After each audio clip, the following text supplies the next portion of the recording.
So I want to be able to put this little list of items and amenities inside of this area, and I want to break it up into 3 different columns.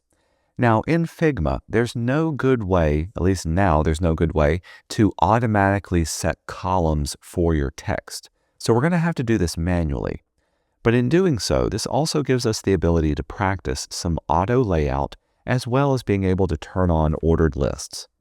So I've got my list of stuff in here, and it's inside of just a basic text frame.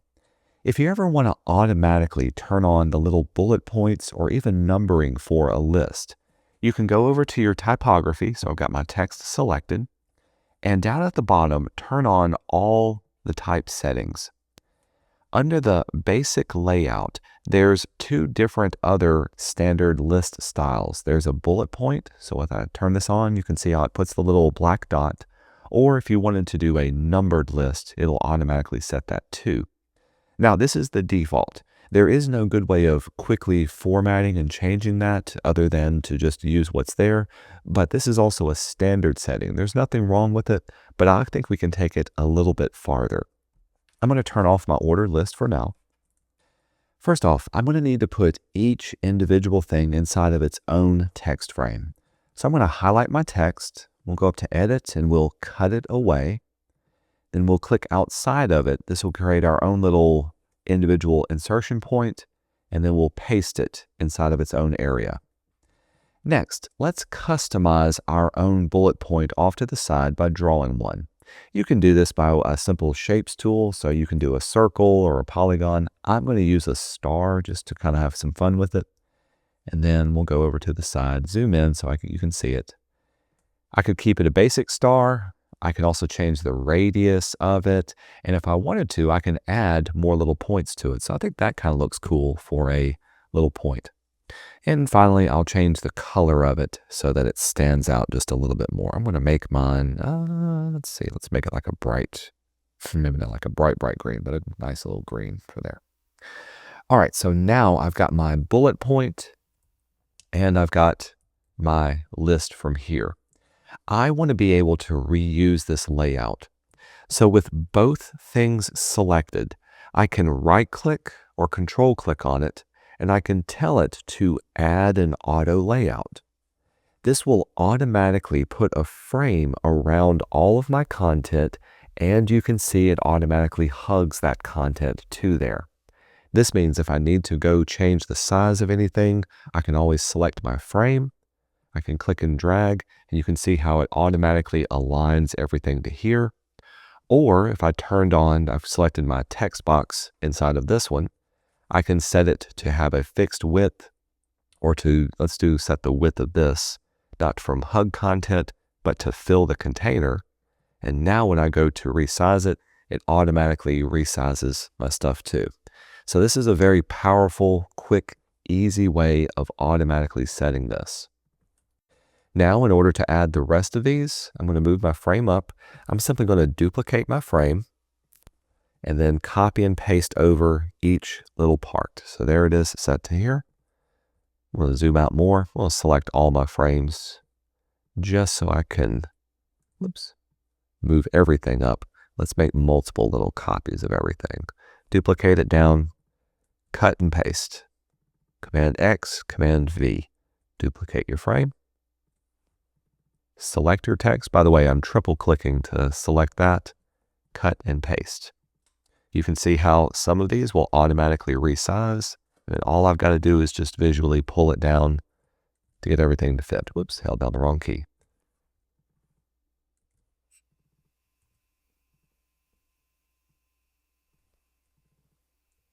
Free weights.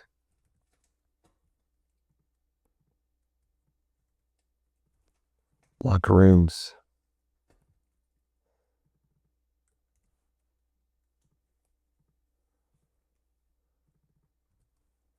And then finally, Wi-Fi.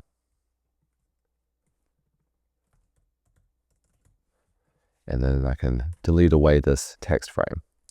All right, so I've got everything nice and set up. Whoops, had a little bit of a technical glitch. Everything's nice and set up now. Let's see if we can go back. I want to be able to divide these into 3 columns inside of this area.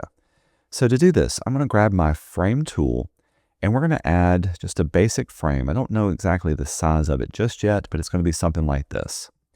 We want this frame to have 3 different columns. And since I've got 8 different groupings here, the number of columns needs to have at least 3 different rows as well. So with the frame selected and no other content, let's go over to our layout and turn on auto layout. And this time we're going to choose this 4th option, which adds a grid to our design. Now we've got 8 different things, and so we need to create a grid. In my case, I want it to have 3 columns, and so it needs to have at least a 3x3 grid. Clicking on this area, you can type in the size of the grid you want. So I'll make it 3 columns and 3 rows and hit return. And this will divide it up nicely inside of this area. Now right off the bat, we know we want to be able to adjust the size of our content, and that size is going to be based on the width of it. So with the frame still selected, change the resizing for the width of it, not to hug the contents, but to be a fixed width. We can keep the height of it to be hugged, and that's okay for that. Also, we want to add a little bit of a margin around all of the edges. This is known as padding, and so adding some padding, we can click here, you can dial it in, puts a little bit of space between there, and that padding makes a nice margin for your content to live inside of. Now we can start placing our content into here. Remember, to move the content of this, make sure you click on the name of the frame and not the stuff inside of it. So I'm going to choose frame 11 and then drag it down into here, and frame here and drag it into this one. And you can see as you start placing stuff in here, it'll automatically fill out that area. Let's do the same for this one on this row. Now, if it starts to go off the edge, that's okay. We can click on the edge of a frame and be able to resize it. And you can see how it automatically resizes the content inside of here too. So let's take it one row at a time. And if necessary, you can click on a frame edge or a row edge. And because we've got automatic flowing turned on, this will automatically change the size of everything so that it fits nicely. Free Wi-Fi and then personal. And then you can see how it's pushing it outside of my frame.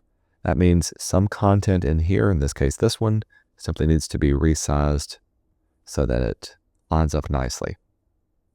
Now we've got everything in some nice 3 different columns ready to be added. Now the amount of space that's filling up is determined by the container of the text and the frame that's inside of it. That's what I'm trying to say. If I wanted to bring these a little bit closer together, I need to go in individually and readjust the size of these. So I'm adjusting the size of the frame here, and I'll adjust the size of the frame here to match it. And then finally, I'll go to this one, and when I readjust this one, you can see how it automatically readjusts that size too. So let's bring these all closer, a little bit closer together so that they align nicely and they have the same amount of space between. Now, this is probably the most complex thing that you'll have to do inside of Figma, but it's a great way of just adding some simple definition to what we have. Now, there is one particular problem when working with grids. If I wanted to add, let's say I wanted to add a title that says the amenities, and I want to put it up here. So I'm going to grab my type tool and type out the amenities, A-M-E-N-I-T-I-S, and we'll make it bold. And I will make it a little bit bigger just to make it feel like something there. So if I take this content and I try to add it up here, it's going to want to plop it somewhere in one of the open fields that we have. It's trying to keep it inside of that grid.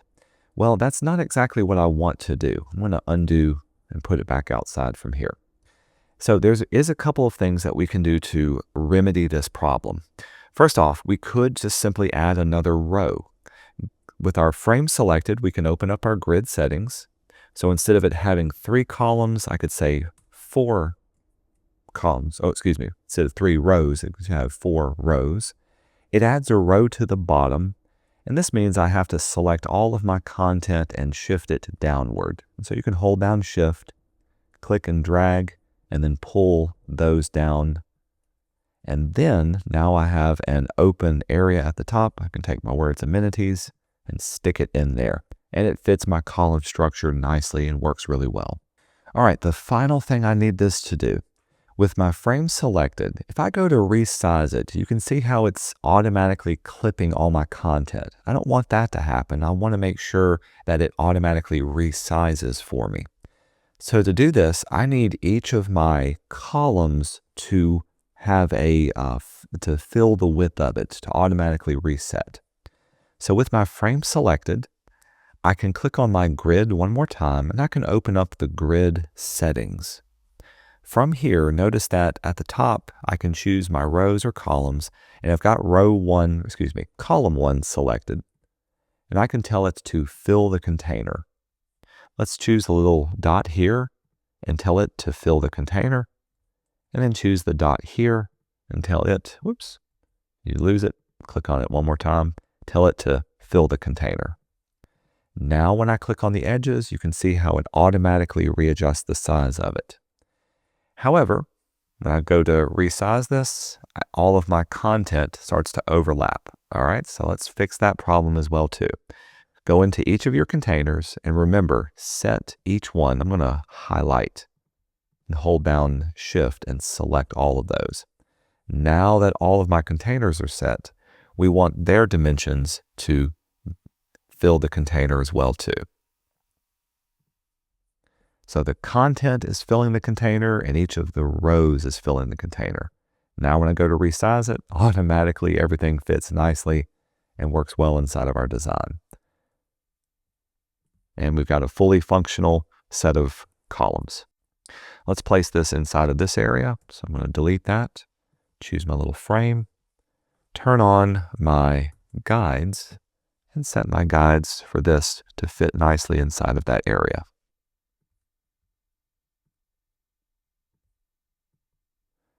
Again, this kind of auto layout and the hugging is probably the most complex things, we'll do. Shift G to turn that off.